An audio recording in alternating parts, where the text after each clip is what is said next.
Hello, everyone, and thank you for tuning in today. Today is a very special conversation. We have partnered with the Huntington Study Group, the HSG, to talk about clinical trials and research.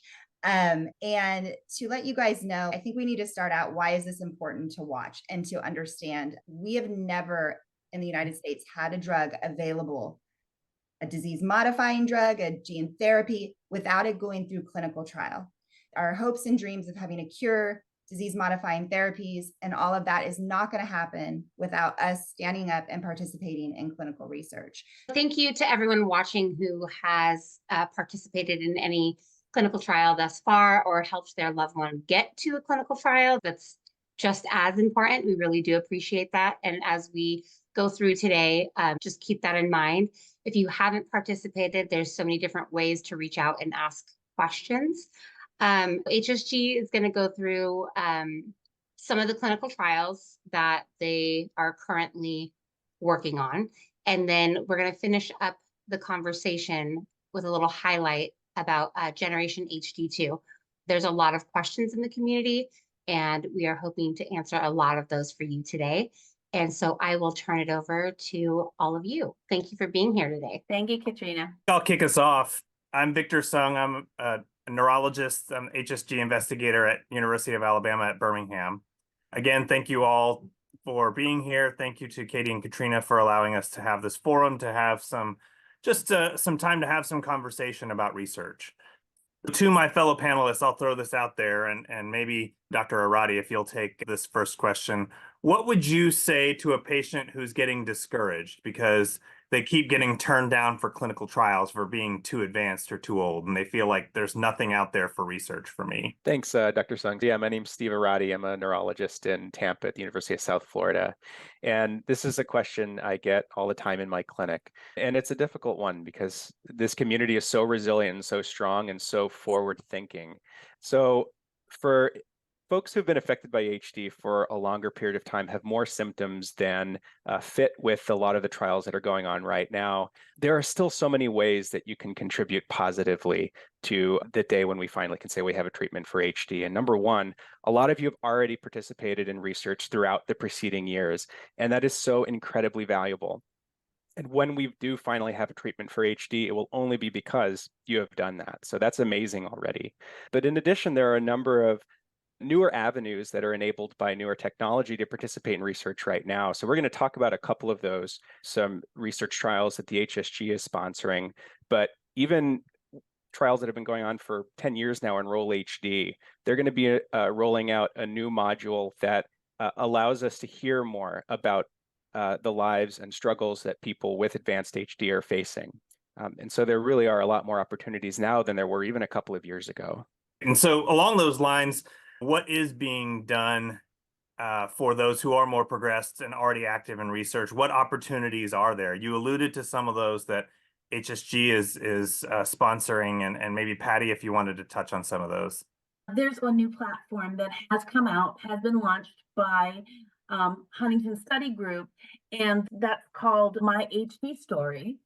The way that people can access that is by going to the Huntington Study Group website and taking a look there. Now, what the My HD Story is, a direct-to-participant research project that is done from your home over the internet. It gives anybody the opportunity to participate in research wherever or whenever you are able to do it. It's a way to reach that population that we haven't yet reached. That's why that part is interesting. There are also, don't forget, there are also treatment trials, like the SAGE 718 trial is a treatment trial for the symptom of cognitive impairment in HD. We don't have any medicines that have been proven to help the cognitive and thinking and memory type symptoms of HD, which obviously are really important. So that's really critical too. Obviously, we're all waiting on disease modifying therapies. That's our holy grail. But in the meantime, there's important research still ongoing for symptomatic treatments like that one, and we need patients to participate in that as well. The goal really of HSG is to make HD research more accessible to all HD families, right? So whether you're mild or in the middle or in the late stages. And things like My HD Story and the SAGE trial really open up a lot of doors even in later stages of disease. But for the earlier stages, right, I think the community feels that everything is shifting earlier, milder. Why do you feel like there is such this push to recruit patients who are younger and earlier in their symptoms into research? Because it's hard, right? If you're younger and earlier, you might still be working, and there's a lot of other competing concerns on just your day-to-day life. Like, why participate in research at that stage, and why do you feel like the field is headed in that direction? So I can take a quick stab at that to begin. So some of the information that informs that comes from what we know from basic science and studying HD and other neurodegenerative diseases like Alzheimer's disease. So these are all conditions where the processes down at the cellular level begin many years before somebody starts developing symptoms. And so if we could design the perfect treatment for something like HD or Alzheimer's disease, it's something that we could give to somebody early enough in their life that they never have to experience any symptoms. For us to be able to identify a safe and effective treatment that does that, we've got to start testing it in people who look more like those perfect hypothetical patients to start a treatment like that in. Some of the other evidence that is pushing these trials earlier comes from the Generation HD1 trial. Looking at that first clinical trial of tominersen, it identified that patients who were younger and had less progressed HD symptoms seemed like they maybe derived a benefit from tominersen, from the medication, and importantly, it was safe in that group of patients. And so that really informs Generation HD2 looking in younger and earlier stage folks, and is really informing the rest of the community in terms of designing trials along those lines. I think a lot about, when I talk to my patients about this, I think the pipe dream is a drug that could completely stop the progression of the disease. And obviously, we'd love to have that, but I think it's going to be at least a few steps before we get there. I think what we'd like to get to first is at least a drug that can slow the progression, right? And like Dr. Arati said, if we're just going to slow the progression of the disease, then shouldn't we go earlier, right? Shouldn't we start as early as we possibly can? Because then say we can maybe delay onset of the disease by 5 or 10 years. If you start that when you're 40 or 30 or 20, and maybe the disease doesn't start by the time you've already retired naturally, or do you see what I mean? Maybe you were going to start at 50 and now it's going to mean that you start at 60. Maybe you're going to die at 65 and now you die at 75 of natural causes, right? And so if that can be the case, then shouldn't we start earlier? And maybe for that person, it could be like a cure, right? If it delays it so much that it doesn't really significantly start. So that's to me, the intellectual reason to it. Forget the data. Obviously, the data is important too. And to me, as Dr. Arati hinted at, if we do want to dive into the data, the only one that actually shows that it might actually have some effect there is going to be tominersen, but specifically in this younger, milder age group. And if we're going to try to push forward with that, we have to see if it's going to work or not, and do it in larger numbers. Once you divide out the Generation HD1 data and just look at that smaller group of younger, milder, that's not enough patients to really prove it from a data standpoint to the FDA. I think the challenge for those kinds of studies is that a lot of these younger, milder patients are not yet engaged in HD clinics, right? They're still working. HD is not really significantly impacting their lives. They may not have even undergone genetic testing. What do you guys think about what are the best ways to reach out and engage with that part of that critical part of our HD community?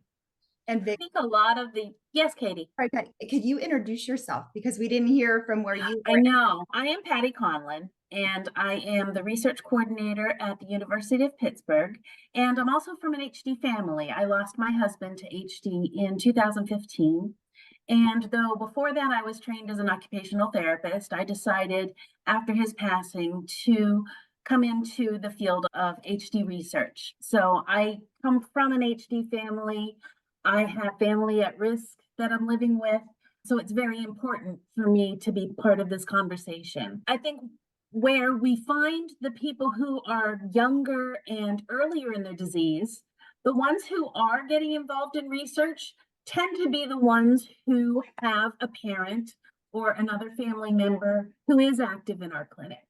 That is, as a coordinator, that's where I start to look. I look at the people who are coming in for enroll, and I'm starting to ask those questions. Who else do you have in your family in this area? Can I give them an enroll brochure? Can they give me a call and talk to me about HD research? We're trying to get people involved as much as we can. Naturally, it's the person that has a parent coming to the clinic that is going to be most involved with research already. But what we're trying to do is reach the people that we previously hadn't been able to reach. I like to be a resource on some of the online help group forums. I know I've seen your comments on there too, Katie, from time to time. And I'm happy to answer any questions that anyone has about research, or even the possibility of putting people in touch with a coordinator or an investigator closer to them geographically that they would be more able to get to. We realize that the target population that we're looking for right now are people who are active in their lives. They may have young families, they may have full-time jobs, so they wouldn't have the mobility to travel a great distance to a testing facility. But can we get them involved with the facility closest to them? Or can we get them involved with one of the online research, observational research studies, just to get them involved and get them interested in the HD research process?